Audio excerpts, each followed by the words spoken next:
Now, one thing I will throw, and I just wanted to get all the predictions out of the way. I want to talk about Dan Ticktum. So we've got a bit of space and time just to have a little chat about what we expect this weekend to be. How would you actually? I'll tell you what I think of Dan Ticktum, and then you tell me what you think he should do. Because I'm getting a bit worried about Dan Ticktum that he is getting too aggressive now. And I know you said, "Oh, it's good, he's fiery," but how much of that is actually knocking his own confidence? Is he getting a bit too annoyed with the team because he's got no points to show for his caliber? And is he gonna, if he stays in that mentality, is that gonna affect his season? I think the word you're looking for is desperation. I think now that he's had three non-finishes, he's no points. I think he's going to be desperate.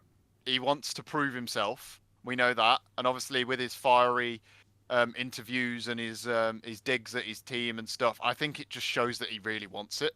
And I think it's a bit of grit inside Dan Tickton that he really wants to do well. And some people deceive it as, oh, he's just arrogant. He thinks he's better than what he is. Blah de blah. I think from a Tickton point of view, I think he's just desperate for a good result. And it's been what, a long time since he's been in and around the points of a Formula E race. Obviously, we're talking last year.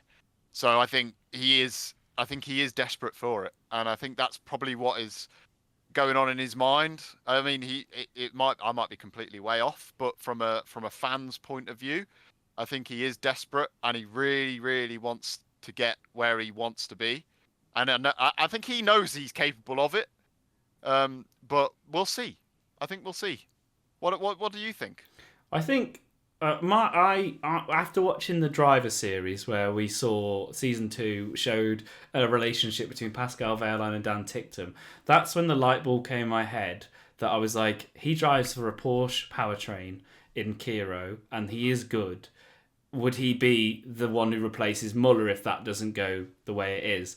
And I feel like the chances of that happening now have gone quite slim because I feel like he's starting to look like he can't keep the Kira together, even though two of the races I blame Nick De Vries for because the first one he crashed into him. The second one, Nick De Vries was at the back but brought the safety car out, which pushed him off the track from the Da Costa incident, I think it was.